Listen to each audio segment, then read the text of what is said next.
21절까지 우리 한 절씩 교독하고 마지막 절을 함께 읽도록 하겠습니다.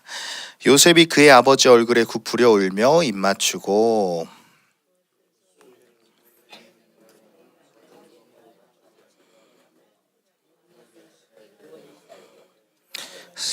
40일이 걸렸으니 향으로 처리하는 데는 이 날수가 걸림이며 애굽 사람들은 70일 동안 그를 위하여 곡하였더라.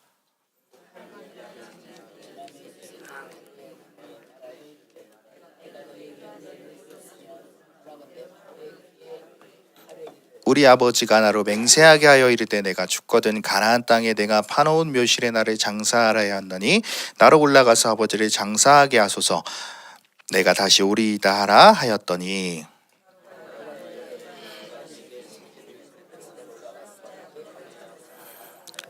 요셉이 자기 아버지를 장사하러 올라가니 바로의 모든 신하와 바로 궁의 원로들과 애굽 땅의 모든 원로와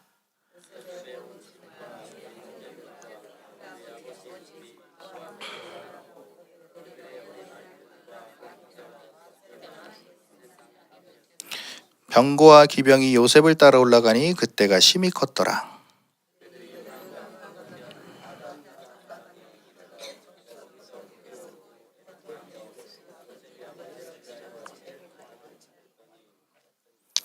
그 땅거민 가나안 백성들이 아단마당의 애통을 보고 이르되 이는 애굽 사람의 큰 애통이라 하였으므로 그 땅 이름을 아벨 미스라임이라 하였으니 곧 요단강 건너편이더라.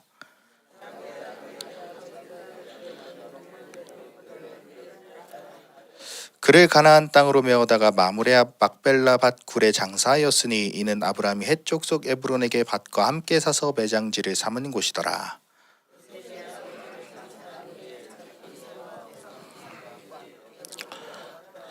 요셉의 형제들이 그들의 아버지가 죽었음을 보고 말하되 요셉이 혹시 우리를 미워하여 우리가 그에게 행한 모든 악을 다 갚지나 아니할까 하고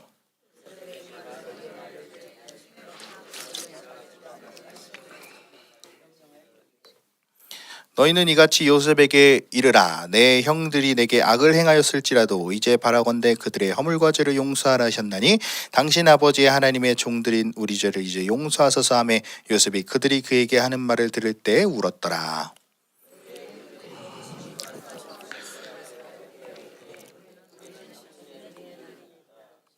요셉이 그들에게 이르되 두려워하지 마소서 내가 하나님을 대신하리이까.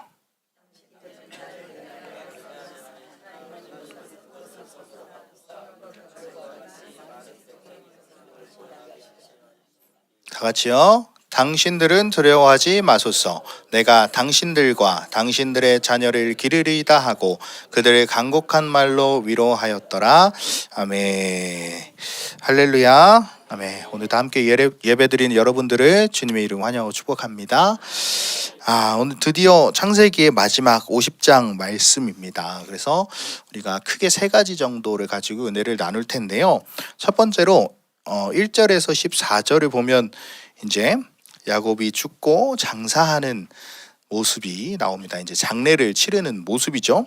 그런데 언뜻 읽어만 봐도 정말 대단한 것 같아요. 그 야곱의 시신의 향처리만 하는데 40일이 걸렸대요. 그리고 애굽 사람들이 그 야곱의 죽음을 위해서 70일 동안 울었다는 거예요. 우리나라도 옛날에 그 있었잖아요. 왜 그 우는 거 그죠? 뭐라고 하는지 모르겠는데 아무튼 곡하는 거 있었죠. 막 아이고 하면서 애굽의 그 많은 사람들이 이방인인 야곱을 위해서 무려 70일 동안 애곡을 했다는 거예요. 또 그것도 모자라서 많은 사람들이 장로들과 그 고관들이 장지까지도 따라가고 호위 무사들이 따라가고 그래서 뭐라 그랬어요? 야 저기는 애굽 사람들의 큰 애통이다. 그렇게 얘기할 만큼 또 그런 큰 애통이 있었고 아주 장례가 엄청나게 화려하게 진행이 됐습니다. 왜 이렇게 화려하게 했을까요? 뭐 죽은 다음에 일이니까 별 상관이 없다라고 생각할 수 있겠지만 이 히브리인들의 사상 가운데 이 죽음 이후에 이 성대하게 장례를 치르는 것은 그들에게 또 축복이라는 의미가 있다고 합니다. 왜냐하면 그 자녀들을 통해서 자신의 생명이 그 움직임이 연장된다고 하기 때문에 그 성대한 장례를 통하여서 자녀들에게 내 생명이 또 이어진다. 그런 의미가 있다고 합니다. 그래서 이렇게 성대하고 좋은 장례식은 영적으로 보면 이제 좋은 인생이었다. 이만큼 축복된 인생을 살았다라는 것을 나타낼 수 있는 것입니다. 그래서 이 49장 33절 이 앞장에 보면 개역 한글판에 보면 기운이 지나여 그 열조에게로 돌아갔더라라고 써 있습니다. 기운이 지나였다. 이 말은 뭐냐면 이제 더 이상 숨 쉴 힘이 없는 거예요. 정말로 그냥 다 이 땅에서 정해진 그 힘을 다 쓴 거예요. 막 이렇게 한 게 아니라 정말 그 기한에 다 써서 자연스럽게 후 하고 이제 돌아가게 된 거죠. 자, 마라톤 선수가 마지막 골인 지점에 도착을 했어요. 그럼 어떻게 해요? 막 신나서 뛰어다녀요? 아니요. 그대로 주저앉습니다. 한 바퀴 더 뛸 수 있을까요? 기쁘다고? 아니요. 그 마라톤 선수는 그 결승 지점에 골이 나기 위해서 온 힘을 다해서 달렸기 때문에 골인 이후에는 그 기운이 다해서 쓰러질 수밖에 없는 것입니다. 그래서 우리 믿음의 자녀들도 우리 성도들도 이렇게 정말 주님을 향해서 온 힘을 다해서 살아가다가 정말 그 마지막에는 기운이 지나요 하나님께 온전히 돌아가기를 축원합니다. 아멘. 그래서 바울이 뭐라 그랬습니까? 디모데후서 4장 7절에서 8절 한번 볼까요? 디모데후서 4장 7절에서 8절.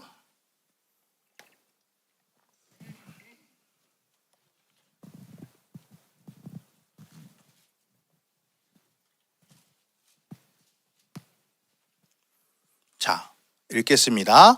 나는 선한 싸움을 싸우고 나의 달려갈 길을 마치고 믿음을 지켰으니 이제 후로는 나를 위하여 의의 면류관이 예비되었으므로 주 곧 의로우신 재판장이 그날에 내게 주실 것이며 내게만 아니라 주의 나타나심을 사모하는 모든 자에게더니라. 아멘. 이렇게 바울이 고백한 것처럼 우리는 이 달려갈 길을 잘 달려가야 돼요. 그래서 그 예비된 면류관을 잘 받을 수 있어야 되는 것입니다. 또 휘필드라는 사람이 이런 말을 했죠. 나는 녹슬어 죽지 않고 하나님 앞에 쓰임 받아서 어떻게 죽어요? 달아 없어지리라. 이런 말을 했습니다. 그래서 우리의 인생도 온전히 하나님께 드림되고 쓰임 받다가 편안하게 그 달려갈 길에 마치고 면류관을 받아야 된다는 것입니다. 그래서 잘 죽는 것도 축복인 거예요. 그죠? 아멘. 우리는 하루하루 살아가지만 하루하루 죽어가고 있어요. 그죠? 아멘. 그래서 우리의 인생의 과정이 하나님 앞에 신실하고 하나님께 잘 돌아가기를 바랍니다. 아멘. 자, 이제 특별히 중요한 것은 이제 15절부터 21절까지의 본문인데요. 요셉과 형들의 대화가 나옵니다. 이걸 통해서 상처받은 사람과 상처받지 않은 사람의 특징을 볼 수가 있습니다. 자, 먼저 볼 것은요. 우리가 영성을 시작하면서 그 초반부에 두 가지 문제가 이제 있습니다. 첫 번째는 뭐냐면 이 뚜껑이 열리지 않았다는 거예요. 밖에 폭우가 와도 장독대 위에 뚜껑을 닫아 놓으면 비가 들어가요, 안 들어가요? 안 들어가요. 그죠? 그렇듯이 우리의 영의 뚜껑이 열리지 않으면 하나님께서 아무리 은혜를 부어 주셔도 들어가지 않는다는 거예요. 그러니까 어떻게 돼요? 삶에 기쁨이 없어요. 예배 시간에 감격이 없어요. 왜? 열어지지 않으니까 하나님의 은혜가 그냥 다 흘러버리는 거예요. 그래서 이게 또 어떻게 나타나느냐? 하나님으로부터 공급이 안 되니까 하나님의 말씀들이 눈으로 읽어서 지식적으로는 이해가 되는데 이게 영적으로 실질적으로 어떤 의미가 되느냐, 삶에서 어떻게 나타나느냐, 되게 추상적이고 모호한 면들이 많게 된다는 것이죠. 자, 그래서 말씀이 나한테 능력이 되지 않고 나에게 실체화되지 않고 구체화되지 않는 것이 바로 이 많은 성도들의 문제라고 할 수 있습니다. 자, 의롭다는 말을 여러분 알고 계시죠? 그런데 많은 성도들이 그 의롭다함이 정말로 내 삶에서 확증된 사람이 몇 명이나 있을까요? 내 삶에서 의롭다함이란 그 말씀이 확증된 사람, 내 삶 가운데, 나의 영 가운데, 나의 상황 가운데 그 의롭다함의 확증이 무슨 유익인지 아는 성도들은 그렇게 많지 않다는 것입니다. 그렇다면 왜 그 의롭다함 그 말씀들이, 그 성경의 말씀들이 나한테 그냥 공허하고 추상적인 언어가 되느냐? 뚜껑이 열리지 않아서 그래요. 영의 뚜껑이 열리지 않아서. 자, 그럼 영의 뚜껑이 열리는 방법은 무엇이냐? 이 뚜껑을 닫게 만든 그 영의 얼매임들을 풀어내야 된다는 것입니다. 그것들을 계속해서 풀어내면 성령께서 그 나의 영들을 활짝 열어주신다는 거죠. 나의 뚜껑을. 그래서 우리는 그 열린 만큼 쏟아지는 것들을 받아들일 수 있는 것입니다. 어떻게? 말씀 먹고 회개하고 순종하고 엎드리면서 그 얼매임들이 풀어지면 자연스럽게 그 뚜껑이 열려지고 그 말씀이 자연스럽게 내 안에 들어오게 되고 그 말씀이 자연스럽게 내 삶에서 구체화되고 실체화된다는 것입니다. 그래서 복 중에 가장 큰 복이 뭐냐? 믿어지는 복이라는 거예요. 내가 뭘 하지 않아도 믿어진다. 그것이 처리되면 믿어지게 된다는 거죠. 자, 여러분들의 뚜껑이 완전히 열리기를 축원합니다. 자, 두 번째 문제는 무엇이냐? 들어가긴 들어가는데 이제 새어 나가는 거, 이제 깨진 거죠. 깨진 거, 깨진 그릇이 문제입니다. 여러분의 심령도 깨졌기 때문에, 상처받고 깨졌기 때문에 하나님의 은혜를 유지하지 못하는 것입니다. 상처가 없는 사람들은 어떤 신앙생활이 막 요란하게 하지 않아도 그런 사람들은 쭉 유지를 잘해요. 굴곡이 없어요. 근데 어떤 사람은 10시간을 기도해도 집에 가면 바로 쏘는 사람이 있고, 어떤 사람은 1시간만 기도해도 일주일 내내 그 기도의 영향력이 가는 사람이 있습니다. 왜냐? 그 그릇이 깨졌느냐 안 깨졌느냐, 그 차이라는 거죠. 왜 깨지냐? 상처라는 거예요. 상처가 있기 때문에 그릇이 깨지는 것입니다. 신앙생활에 기복이 많은 사람들은 그 영혼이 깨짐이 있다는 거예요. 상처가 있다는 거예요. 자, 복음서에서 예수님의 모습을 보면 정중동이라는 말을 많이 써요. 가만히 있는 것 같은데 자세히 보면 움직임이 있다는 거예요. 아무리 슬퍼도 아무리 기뻐도 들쑥날쑥하지 않습니다. 이것이 그릇이 깨지지 않은 사람의 모습이죠. 뭔가 움직이는 것 같은데 뭔가 요란하진 않습니다. 영혼의 상태에 기복이 많은 사람들은 내가 상처가 있구나라는 것을 인정하는 것부터 시작을 해야 돼요. 내가 무슨 상처가 있어가 아니라 내가 어떠한 얼매임이 있구나, 묶임이 있구나, 상처가 있구나 인정을 해야 된다는 거예요. 또 은혜를 받자마자 거의 동시에 이제 쏟아버리는 사람들, 그죠? 그래서 막 은혜 받고 집에 가는데 바로 막 싸워, 그죠? 막 화낼 일이 생기고, 그러면 나의 어떠한 깨어짐이 있구나라는 것을 인정해야 된다는 거예요. 그래서 그 상처를 치유하는 것이 굉장히 중요합니다. 심지어 내가 뱃속에 있을 때 받았던 상처라도. 얼마나 중요하면 이 창세기의 마지막 장에도 이렇게 또 나오게 되겠어요. 그 안에서 앞에서도 계속 반복이 됐었잖아요. 그죠? 자, 이런 상처들, 오늘 말씀을 통해서 내 안에 어떠한 상처들이 있는지 우리는 점검할 수 있어야 합니다. 그리고 그 상처가 어디서부터 왔는가, 그것도 깨달아야 된다는 것이죠. 자, 여러 가지 있겠죠. 부모님으로부터, 또 부부 사이에서, 자녀에게, 또 돈에 대해서, 사람에 대해서, 여러 가지 그 어떤 것에 대해서 뭔가 나에게 상처를 주었고, 또 내 스스로 나 자신에게 상처를 준 사람도 있고, 또 하나님에게 상처를 받은 사람도 있습니다. 이런 상처들을 우리가 깨끗하게 씻어버리고 치유받아서 여러분들의 영혼의 그릇이 정말 온전해져서 하나님이 부어주시는 그 모든 것을 충만하게 받으시기를 바랍니다. 아멘. 그래서 우리는 유지를 잘 해야 된다는 거예요. 유지. 신앙생활의 초점은 회복이 아니라 유지하는 거예요. 유지하다가 성장하는 거예요. 유지하다가 성장한다. 왜냐하면 영성은 옛날 것을 먹고 옛날 것 또 먹고 하는 게 아니라 날마다 새로운 것을 채우는 것이기 때문입니다. 아멘. 신앙생활이 왜 굳어집니까? 날마다 새로운 것을 먹지 않기 때문에. 물이 계속 고이면 어떻게 돼요? 썩어요. 말라요. 굳어져요. 그죠? 그러니 바울처럼 얻었다 함도 아니요 잡았다 함도 아니요 표대를 향하여 날마다 달려가는 겁니다. 그래서 우리는 날마다 신앙생활을 아침에 딱 일어나면 오늘도 새로운 출발선에 섰다. 새로운 출발선에 내 영성을 시작한다. 이런 마음을 가지고 늘 충만해야 되며. 근데 우리는 그렇게 돼야 되는데 지금은 어떻게 되느냐? 계속 회복시켜 달라고만 말을 한다는 거예요.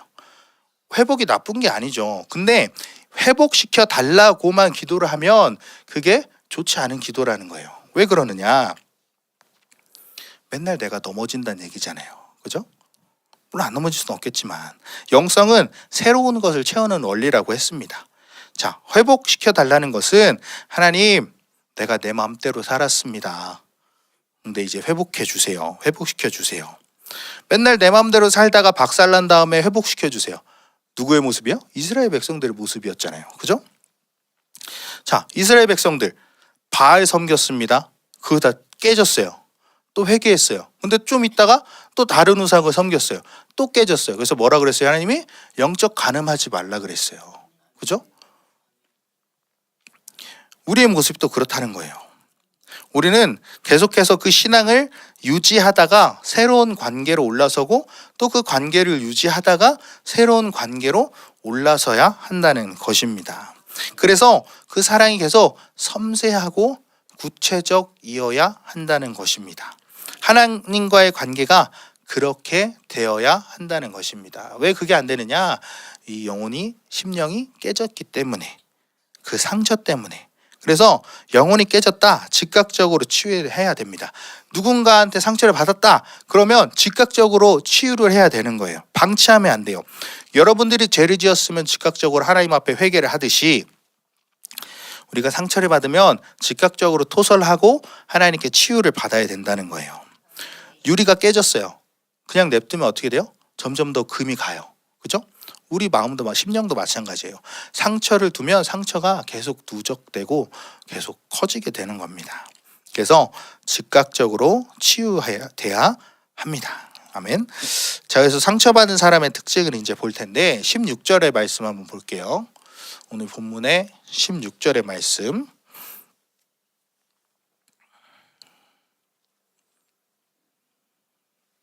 자, 읽어보겠습니다. 시작.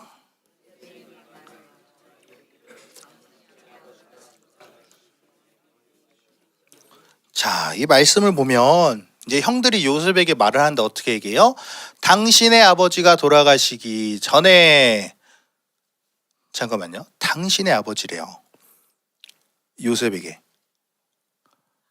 자신들의 아버지잖아요. 근데 요셉한테 당신의 아버지라 그래요. 왜 그러냐? 이 형들은 아버지 야곱에게 받은 그 상처가 아직도 치유가 되지 않은 거예요. 그 편애를 했잖아요, 요셉을. 그때 받은 그 상처가 아직도 회복되지 않아서 이렇게 당신의 아버지라고 그 상처를 드러내고 있습니다. 아직도 그대로 있어요.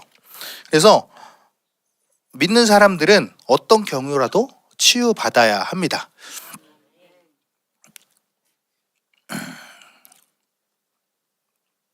그죠? 자, 다윗이 누구를 범했어요? 그렇죠? 밧세바를 범했어요. 근데 어떻게 됐어요? 벌을 받죠. 어떤 벌을 받았어요? 그죠? 이제 아들이 딱 낳았는데 아들인지 딸인지 어떻게 알아? 아무튼 아기가 이제 막 아팠어요. 다윗이 어떻게 했습니까? 막 눈물로 그냥 엄청나게 회개하면서 기도했습니다. 그런데 아이가 죽고 나서 어떻게 했어요? 바로 기름 바르고 정리하고 나와서 아무렇지 않게 식사를 했다는 겁니다. 왜요? 상처가 없는 사람이기 때문에 이렇게 반응할 수 있었다는 거예요. 그 아이가 죽자마자 그 상처는 남아있는 것이 아니라 즉각적으로 치유가 된 거예요. 자기가 그 상처를 붙잡지 않은 거예요. 그러니까 기름을 바르고 맛있는 음식을 먹죠. 다윗은 상처가 없기 때문에 하나님 앞에 토설이 되고 즉각적으로 그 상처가 치유가 될 수 있었던 것입니다. 그러나 지금 이 요셉의 형들은 어떻습니까? 아버지가 죽었는데도 상처를 그대로 가지고 있어서 자신들의 아버지인데도 당신의 아버지라고 하는 거예요. 당신의 아버지. 자, 이 형들이 요셉을 판 이유도 뭐예요? 상처 때문이죠. 상처. 자, 상처가 있으면 자기 보호 능력이 강해집니다. 그러니까 아담과 하와가 어땠어요? 선악과를 먹고 나서 무화과 나뭇잎으로 자신들을 가렸어요. 보호하기 위해서. 그렇듯이 자기가들이 받은 상처를 보호하려고 요셉을 죽이려고 한 거예요. 이렇게 상처가 있으면 드러내지 않고 자꾸 숨긴다는 거예요. 왜냐? 상처를 만지면 어떻게 해요? 아프니까 가리는 거예요. 또 약점이라고 생각하는 거예요. 그러나 상처가 없는 사람들은 그것을 약점이나 문제로 생각하지 않아요. 어떠한 것이든. 그러니까 모든 것을 다 이야기할 수 있다는 거죠. 왜? 하나님이 용서하셨는데 뭐가 문제가 되냐? 왜? 창조주 하나님이 용서하셨는데 문제될 게 없다는 거예요. 마태복음 24장 10절의 말씀을 보면요. 볼까요? 마태복음 24장 10절. 마태복음 24장 10절의 말씀을 보면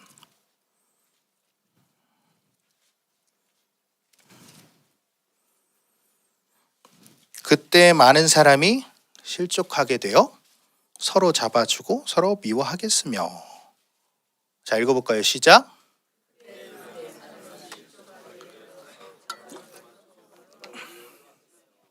자, 여기서 실족하다라는 말은 상처를 받는다는 거예요. 상처. 서로 잡고 서로 미워한대요. 자, 상처를 받게 되면요. 영적 질서상 상처를 받으면 배반합니다. 왜요? 자기를 보호하기 위해서. 아무리 나한테 잘해준 사람이라도 나를 보호하기 위해서 배반합니다. 그리고 어떻게 해요? 배반하고 미워합니다. 근데 미워하면 뭐 하는 거라 그랬어요? 그죠, 살인하는 거라 그랬잖아요. 결국 이 배반이 미움, 살인까지 이어진다는 거예요. 그래서 형들이 요셉을 죽이려고 한 거예요. 성도들도 상처가 있으면 어떻게 되느냐? 말씀에 순종을 하지 못합니다. 그리고 교회를 여기저기 떠돌아다니게 되는 거예요. 우리는 점검해야 됩니다. 자, 그래서 15절을 보면 상처받은 사람의 특징 첫 번째가 나오는데 15절 본문 창세기 50장 15절을 한번 읽어볼게요.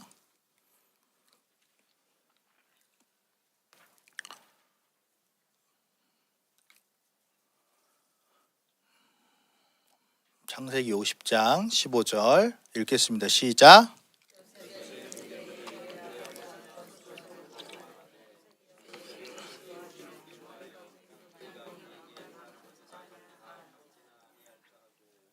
아멘. 자, 이미 48장의 요셉이 형들한테 얘기했어요. 내가 이렇게 고난을 당한 건 형들 때문이 아니고 하나님의 섭리로 그렇게 된 거니까 걱정 말아라 라고 이미 얘기를 했는데, 근데 형들은 이 말씀을 보니까 어떻게 해요? 이제 아버지가 돌아가시니까 두려운 거예요. 야, 요셉이 아버지 없으니까 이제 우리한테 해코지하는 거 아니야? 그래서 상처받은 사람의 첫 번째 특징은 뭐냐? 두려움이라는 거예요. 두려움. 구원의 확신을 가지지 못한 사람들은 여러 가지가 있지만 첫 번째로는 상처예요. 왜냐? 상처가 있으면 하나님에 대한 두려움이 생깁니다. 왜요? 죄가 있으니까. 상처가 있으니까 하나님을 온전히 보지 못하고 아담과 하와처럼 가리게 되는 거예요. 또 이 상처가 많은 사람은 이 신앙이 관념이 될 수가 있습니다. 관념이 뭐냐면 신앙은 끝까지 가는 거잖아요. 신앙이 관념이 되면 너 죽는다? 그러면 신앙을 버리는 게 관념이라는 거예요. 왜냐? 나를 보호해야 되니까. 자, 만약에 돈에 대한 상처가 있으면 어떻게 해요? 돈 문제만 나오면 막 쩔쩔매는 거예요. 돈에만 막 돈이 무섭고 돈이 없으면 죽을 것 같고 돈을 벌지도 못하고. 그런데 하나님은 우리에게 어떤 명령하셨어요? 모든 것을 정복하고 다스리라고 했습니다. 그런데 상처를 선택하면 그 권세가 사라지게 되는 거예요. 그 상처 때문에 그 권세가 보여지지 않게 되는 거예요. 떠나가게 되는 거예요. 세상에서 하나님과 사람 외에는 사랑할 대상이 없는데 돈을 사랑한다? 우리가 하나님과 사람 외의 것에 사랑을 하게 되면, 마음을 두게 되면 그것이 격을 가지게 됩니다. 인격을 가져서 돈은 뭐예요? 만몬이 되고, 그 만몬이 내 안에 들어오는 권리를 주는 거예요. 그러면 그 만몬이 내 안에서 나를 이끌어가는 거예요. 그래서 여러분, 돈에 대해 상처받지 마시기 바랍니다.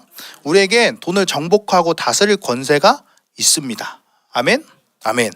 자, 그 다음에 또 사람의 상처를 입으면 어떻게 되냐? 리더십과 인권의 권세가 없어져요. 사람을 두려워하게 되고요. 통솔력이 없게 됩니다. 그리고 또 자기 자신에 대해 상처가 있는 사람들은 어떻게 해요? 늘 자기 비하적이에요.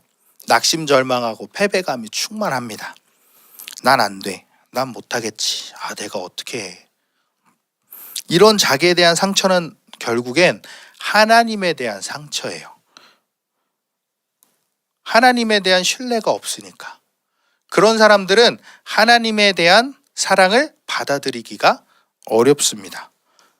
우리가 명심해야 할 것은 무엇이냐? 두려움은 감정이 아니라는 거예요. 두려움은 영적 질서라는 거예요. 무엇이냐? 우리가 상처를 선택하면 그 즉시 첫 번째로 찾아오는 게 두려움이라는 거예요. 내가 두려움이 찾아왔다? 그럼 즉시 분별하시면 돼요. 내가 하나님으로부터 벗어났다. 바로 캐치하시면 돼요. 그리고 바로 축사해야죠. 그걸 축사하지 못하면 영적 전쟁을 승리하지 못해요. 자, 두려움의 다음 단계는 뭐냐? 불신이에요. 믿지 못해요.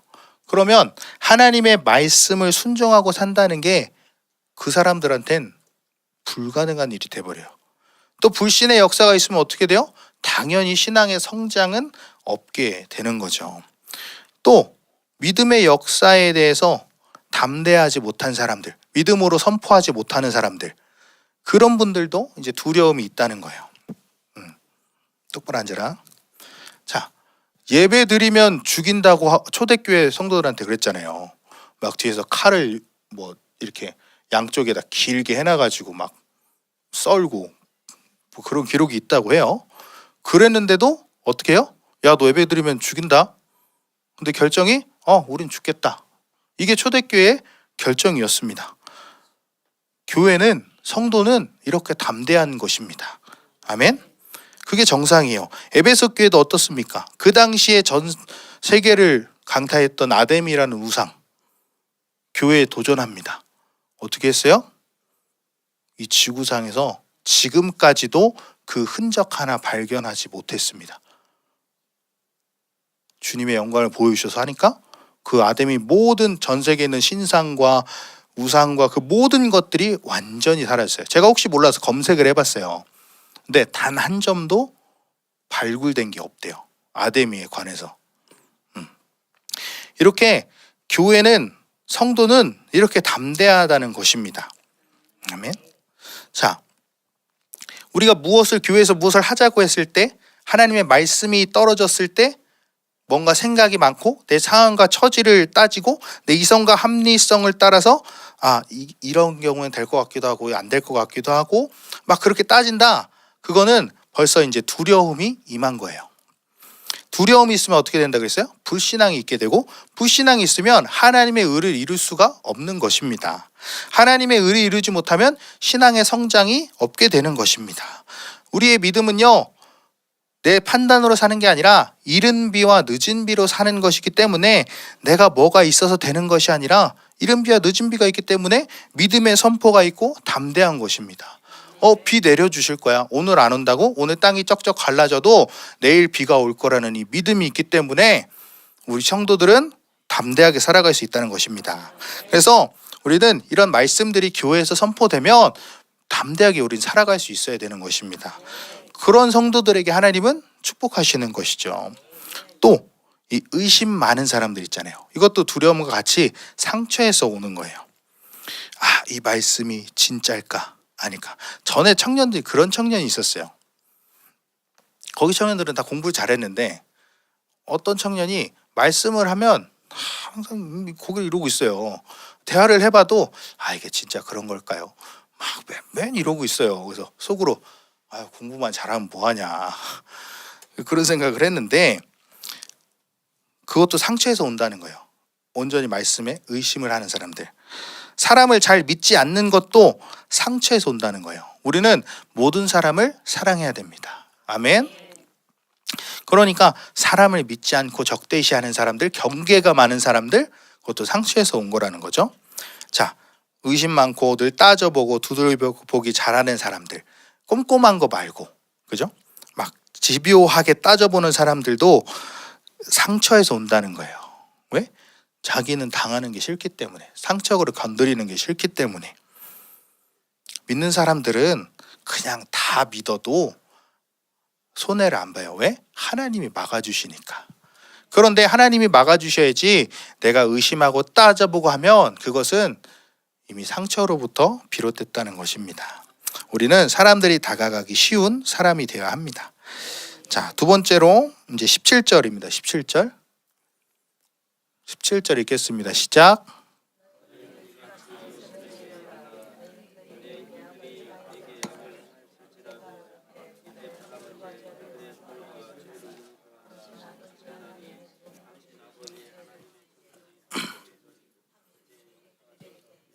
요셉이 그들이 그에게 하는 말을 들을 때 울었더라. 자, 이 말이 무슨 말이냐? 이제 형들이 얘기를 한 거예요. 야, 이제 아버지 죽었으니까 요셉이 우리에게 어떤 일 할지 모른다. 그러니까 우리 좀 이런 얘기를 하자. 자, 무슨 얘기냐? 야, 요셉아, 아버지 야곱이 그랬는데 우리가 너한테 뭐 어떤 짓 했어도 용서하라 그랬어.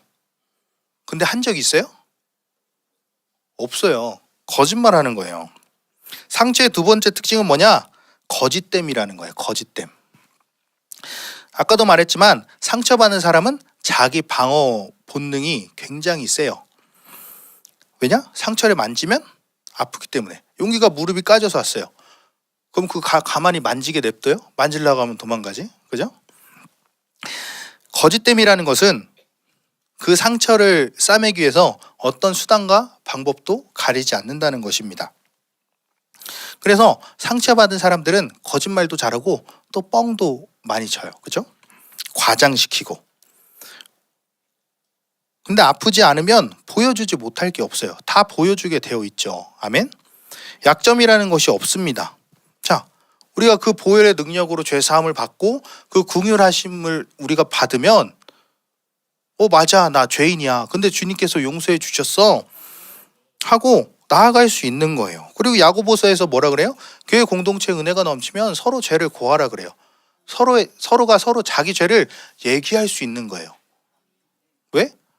은혜가 넘치기 때문에, 상처가 없기 때문에 내 죄를 고하면 다른 사람들이 손가락질할 거야 이게 아니라 내 죄를 고하고 다 같이 기도해 줄 거야 라는 마음이 있는 거죠. 근데 은혜가 없다, 주님의 은총이 나를 구원했다는 확신이 없으면 나의 모든 게 약점이 돼버려. 그냥 율법적으로만 탁탁탁 지나가게 되는 거예요. 그래서 이 거짓됨으로 인해서 자기 보호 능력이 막 세지고 상처로 인해서 자기의 삶이 불투명해져요.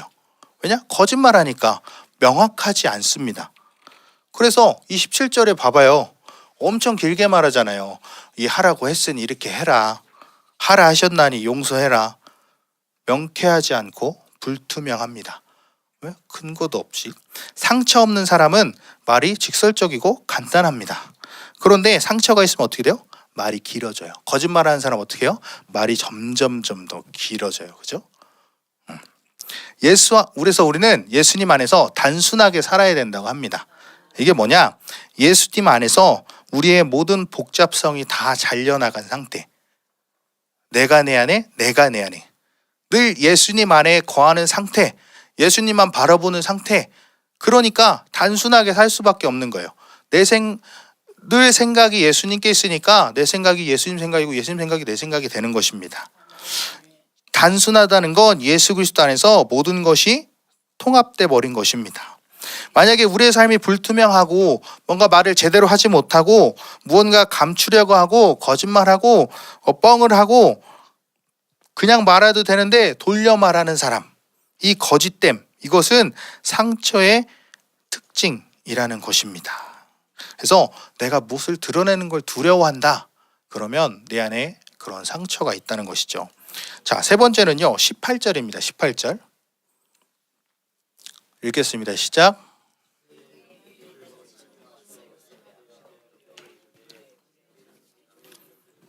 아멘. 여기서 엎드려라는 말을 보면 이거는요. 하나님께만 쓰는 용어라는 거예요. 그러니까 형들이 지금 어때요? 무서워서 막 거짓말했다가 이제 이걸로 안 되겠다 싶어서 막 뭐 기는 거예요. 이렇게 기는 거예요. 형들이 와서 비굴하게 구는 거예요. 그래서 상처 있는 사람의 특징 세 번째는 이 비굴함입니다. 비굴함. 자, 상처가 없는 사람은 어떻습니까? 담대합니다. 어떤 강자가 와도 어떤 약자가 와도 동일합니다. 다윗 어때요? 골리앗 와도 담대합니다. 그리고 그 누가 와도 동일하게 대한다는 거예요. 그래서 겸손과 비굴은 다른 말이에요. 겸손은 내가 할 수 있지만 내 자신을 포기하는 것이 겸손이고, 비굴은 내가 할 수 없기 때문에 약점을 감추기 위해서 엎드리는 거예요. 그런 비굴한 사람은 또 어떻게 돼요? 그 사람이 필요한 게 주어지면 그거 가지고 막 난리를 쳐요. 돈을 주면, 명예를 주면, 뭐를 주면 그걸로 망해요. 그게 상처 있는 사람의 특징입니다. 또 삶이 평안하면 대충 하고 교회 나오지 않고 그러다 인생이 망하게 되는 거예요.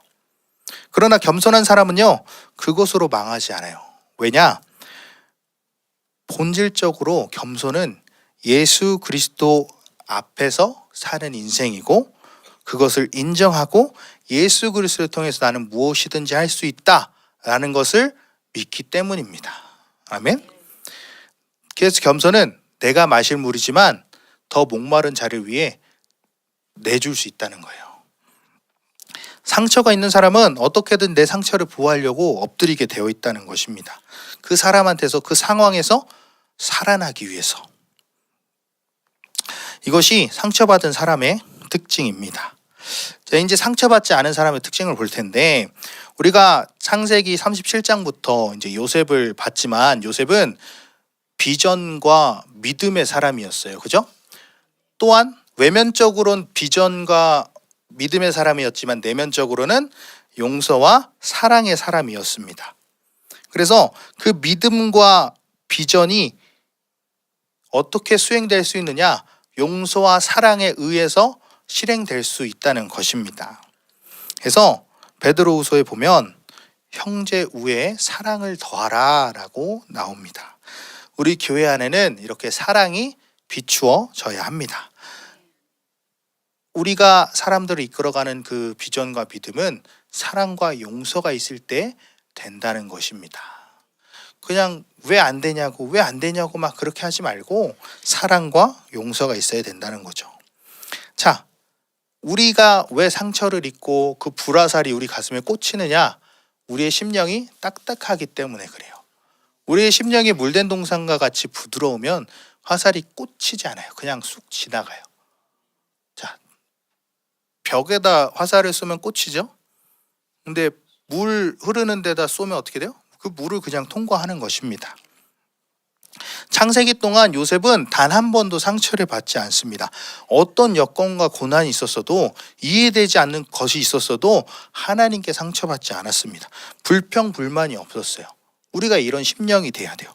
왜 그렇게 됐습니까? 사랑과 용서의 심령이 있었기 때문에. 이게 쉽게 되는 것이 아니고 어마어마한 훈련이 있어야 하는 거예요. 그래서 시편에 보면, 시편에도 요셉 얘기가 나오는데 그의 말씀이 그를 단련했다라고 나와 있습니다. 우리도 그 말씀으로 날마다 단련이 되어야 한다는 것입니다. 말씀 먹고 회개하고 순종하고 엎드려서 그것으로 단련되어서 용서와 사랑의 능력이 충만한 심령이 되기를 축원합니다. 아멘. 그래서 여러분, 어떤 것에도 상처받지 마시기 바랍니다. 아멘. 자, 상처받지 않는 사람의 특징 보면 17절 하반절, 아까 봤죠? 17절. 자, 형들이 얘기하고 맨 밑에 보면 요셉이 그들이 그에게 하는 말을 들을 때 어떻게 했대요? 울었다고 합니다. 왜 울었을까요? 요셉이 긍휼의 은혜가 넘쳤기 때문이에요. 요셉이 형들이 거짓말하는 걸 알았겠어요? 몰랐겠어요? 알았죠. 근데 불쌍히 여기는 거예요. 이 못된 형들이 아니라 불쌍히 여기는 거예요. 왜? 용서와 사랑의 마음이 있었기 때문에, 궁휼한 마음이 있었기 때문에, 형들이 얼마나 두렵고 상처가 많으면 이렇게 또 거짓말을 할까. 궁휼의 은혜입니다. 상처가 없으면 이렇게 어떤 사람도 수용할 수 있는 능력이 생기는 거예요. 나를 미워하는 사람도, 나에게 분노하는 사람도, 나를 질타하는 사람도, 나를 욕하는 사람도, 믿지 않는 사람인데 어떻게, 믿음이 연약한데 어떻게, 라는 말만 할 뿐인 것입니다. 어떤 사람에게도 궁휼의 심령이 넘쳐야 합니다. 그래서 미워하는 사람이 있다면 회개해야 된다는 거예요. 어떻게? 그 증거가 뭐예요? 그 사람을 부둥켜 안고 울 수 있을 때까지. 아멘. 자, 두 번째 특징은 19절입니다. 19절 읽어보겠습니다. 시작.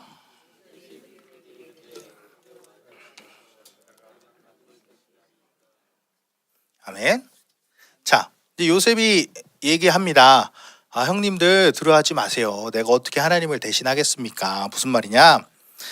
자, 상처 없는 사람에게 이 판단과 비판은 하나님의 몫이라는 거예요. 아멘. 우리의 책임은 사랑할 책임밖에 없어요. 오직 옳은 것을 분별하는 것과는 다른 얘기예요. 자, 사랑하지 않고 뒤에서 수근수근하는 사람들, 상처가 많은 사람들입니다. 비교의식이 있다? 그 사람도 상처가 있는 거예요. 늘 하나님만 바라보게 하는 게 아니라 주변 사람만 바라봐요. 저 사람이랑 나랑 비교해보고 저 사람 어쩌고 저쩌고 하는 사람들. 계속 그 선악과를 먹어요. 선한 게 뭐고 악한 게 뭐고 계속 먹고 있는 거예요. 우리는 생명나무를 먹어야 합니다. 아멘. 자, 또 비교의식이 있으니까 또 시기 질투가 많은 것도 상처에서 비롯된 거예요. 왜? 하나님의 옳다 하심이 아니라 늘 비교하면서 살기 때문에 시기 질투가 막 생기는 거예요. 하나님이 자기를 인정하시는 인정으로 살 수가 없어요. 그래서 상처가 사라지면 이 사람을 볼 때 하나님이 저 사람을 어떻게 사용하실까? 내가 저 사람을 하나님이 기쁘시게 하기 위해서 어떻게 섬겨야 될까? 이런 마음이 든다는 것입니다. 자, 바울도 뭐라 그렇습니까? 로마서 1장 14절 한번 볼까요? 로마서 1장 14절.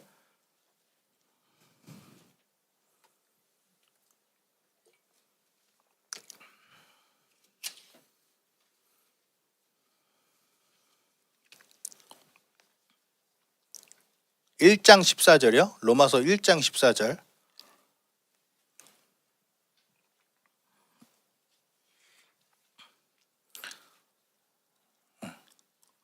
자, 읽어볼까요? 시작.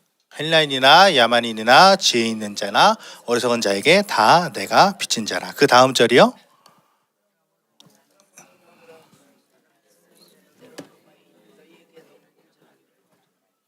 야만인이든 헬라인이든 누구에게든 난 할 수 있는 대로 복음을 전한다는 거예요.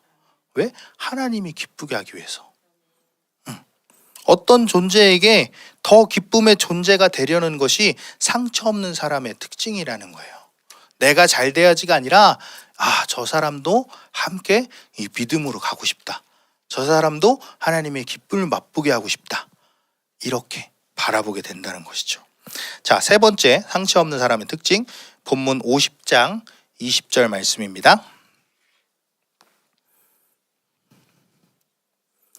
본문 50장 20절 말씀 우리 함께 읽겠습니다. 시작.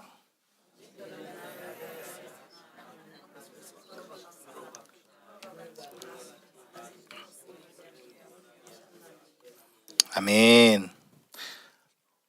어떤 역경과 고난 가운데도 하나님의 사랑을 믿는다는 거예요. 아멘. 늘 하나님의 섭리를 인정합니다. 그래서 하나님은 사랑하는 자들이 협력하여 선을 이룬다는 걸 믿게 되는 것입니다. 반대로 상처가 있으면 고난이 있고 어려우면 어떻게 돼요? 원망 불평이 많아집니다. 왜 이렇게 저거. 그리고 교회를 떠나니 많이, 교회를 다니니 많이, 그런 얘기를. 하나님의 섭리를 인정하지 않아요. 하나님의 사랑을 받아들이지 못한다는 거죠. 상처 없는 사람은 어떤 고난이 있어도 하나님을 원망하지 않습니다. 요셉 보세요. 원망했습니까? 원망하지 않았습니다. 또 욥 뭐라 그래요? 주시니도 여호와시요 거두시니도 여호와시요. 다 내가 하나님을 찬송하리로다. 그 엄청난 힘든 상황에서 자녀들이 죽고 재산이 날아가고 피부병이 생기고 친구들이 조롱하고 아내가 떠나가도 주시니도 여호와시요 거두시니도 여호와시니 여호와를 찬양합니다. 내가 알몸으로 나왔사오니 알몸으로 또 돌아갑니다. 그렇게 고백. 상처 없는 사람들은 어떤 고난 가운데도 늘 하나님의 섭리를 인정한다는 거예요. 이 상황 이게 뭐야가 아니라 이 상황을 통해서 하나님이 어떻게 또 이루어 가실까를 기대한다는 것이죠. 그러나 조금만 고난이 있어도 하나님이 뭐 있네 없네 교회 나가네 마네 하는 사람들은 분명한 상처가 있다는 것입니다. 그래서 오늘 반드시 점검되어야 한다는 것입니다. 그래서 마지막으로 21절 말씀입니다. 읽어보겠습니다. 시작. 당신들은 두려워하지 마소서. 그들을 간곡한 말로 위로하였더라. 아멘. 위로해 줍니다. 이 아량이 이 마음의 그릇이 넓은 사람이에요. 상처가 없는 사람들은 이 그릇이 늘 충만하기 때문에 품을 수 있는 거예요. 누구든지. 그러니까 이 형들을 어떻게 해요? 자, 하나님이 선하게 하신 거예요. 자, 하고 간곡한 말로 위로했대요. 그런데 상처받은 사람은 그릇이 쬐끔해요. 종적이 많았다고 하죠. 자기한테 조금만 해가 오면 발끈합니다. 다른 사람들한테는 인색하고 자기 것 건들면 완전히 민감해요. 내 것만 찾아요. 그러나 상처 없는 사람들은 큰 그릇이니까 하나님도 마음 놓고 그냥 부으시는 거예요. 아멘.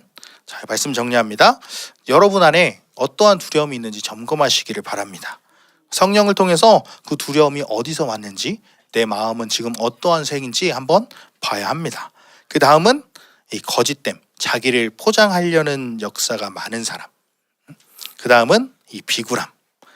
강한 자에게 비굴한 사람들은 상처받은 사람입니다. 담대하지 못한 사람들. 우리는 담대하고 겸손해야 합니다. 또 상처받지 않은 자의 특징은 뭐예요? 첫 번째로 긍휼함이 있다는 거예요. 긍휼함. 긍휼이 없으면 상처를 받게 돼요. 누가 어떤 미워하는 사람이 나한테 공격을 하더라도 긍휼이 있다면 그 사람을 긍휼히 여길 수 있는 거예요. 아멘. 다음은 뭐예요? 판단과 비판. 상처가 없는 사람은 하나님을 대신하지 않아요. 모든 판단은 하나님께. 근데 상처가 있으면 어떻게 돼요? 모든 판단을 내가 해요. 하나님을 대신합니다. 내 들보는 보지 못하고 남의 티끌만 보고 이것저것 막 판단하고 하나님 섭리를 믿지 않고 하나님 사랑을 받아들이지 못하고 조금만 고난 있으면 불평 고난하고 뭐 하나님이 있네 없네 교회 나가네 마네 막 이렇게 하는 사람들. 상처가 없는 사람들은 모든 판단이 하나님께 있다. 그 다음에 마지막은 뭐예요? 이 그릇이 넓다는 거예요. 아량이 넓다는 거예요. 근데 상처가 있는 사람들은 어떻게 해요? 늘 그 그릇이 작아져. 상처가 없는 사람들은 자꾸만 그 그릇이 커져서 정말 그 광대하신 하나님의 스케일을 경험할 수 있다는 것입니다. 하나님의 풍성함을 느낄 수 있게 되는 것입니다.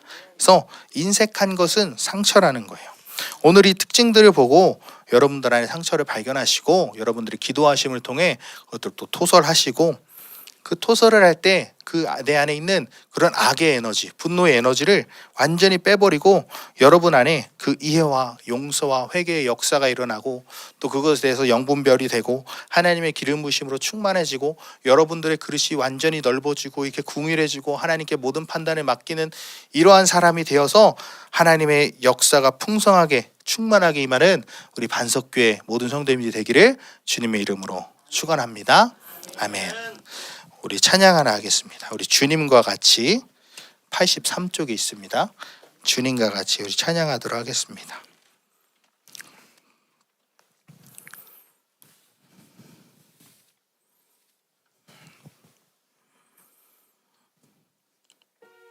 우리가 그동안의 창세기 말씀을 또 돌아보면서 어떠한 상처도 받아들이면 안 된다는 것을 늘 기억하시기 바랍니다. 아멘.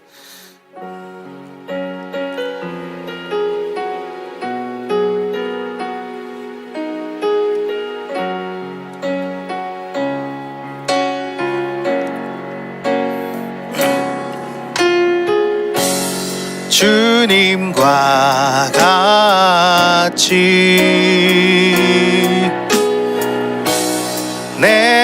마음 만지는 분은 없네. 오랜 세월 찾아 난 알았네.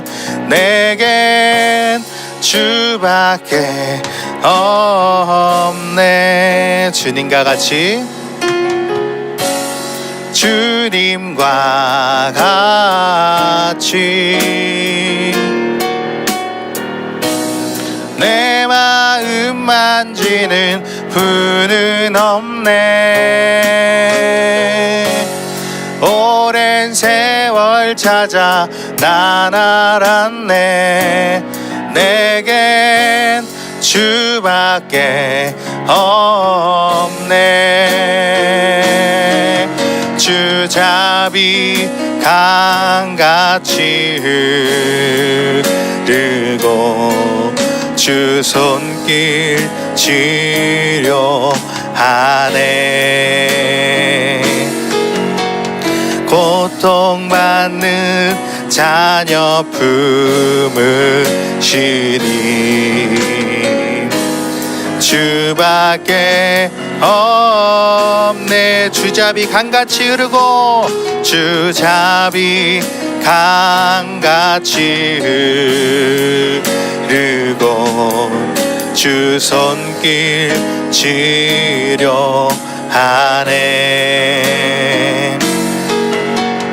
고통받는 자녀 품으시니 주밖에 없네. 주님과 같이 내 마음 만지는 분은 없네. 오랜 세월 찾아 난 알았네. 내겐 주밖에 없네. 아멘.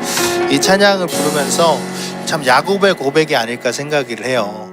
참 오랜 세월 찾아 드디어 이제 찾았다. 100살이 넘어서 찾았잖아요. 물론 믿고는 있었지만 그 모든 것을 포기하고 영화의 단계에 들어가는 시간이 100세가 넘어서 시간이 들어가잖아요. 정말 이 찬양의 가사처럼 정말 우리의 마음을 만지시는 분은 주님밖에 없으십니다. 우리가 야곱처럼 오랜 세월이 지나서야 주님을 찾았습니다 라는 게 아니라 지금부터 늘 하나님을 찾았으면 좋겠습니다. 역시 하나님이시군요. 역시 하나님이시군요. 날마다 그것을 여러분들이 경험하고 고백하시기를 바랍니다. 우리 시간 기도할 때 하나님 정말 우리가 날마다 하나님이 하셨군요. 하나님의 사랑이군요. 날마다 이것을 경험하고 고백하게 하여 주시옵소서. 날마다 하나님을 선택하여서 상처를 선택하지 않고 상처 없는 삶을 살게 하여 주시옵소서. 날마다 하나님이 주신 이 형통한 복을 가지고 날마다 하나님이 공급해 주시는 것을 가지고 날마다 믿음으로 선포하며 살아가게 하여 주시옵소서. 내내 있는 모든 두려움과 어둠의 영들은 떠나갈지어다. 모든 상처들은 치유될지어다. 모든 묶임들이 풀려질지어다. 우리 이 시간 주여 한번 보여주고 기도하며 나아갑시다. 주여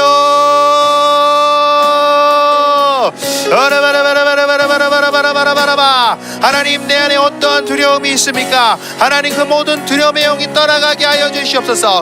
그것이 사람에 대한 두려움입니까? 돈에 대한 두려움입니까? 하나님 어떠한 유형의 두려움이라도 내 안에 거할 수 없습니다. 하나님을 온전히 믿게 하시고 하나님을 피해 나를 가리고 그 뒤에 숨는 그런 두려움들 완전히 떠나가게 하여 주시옵소서.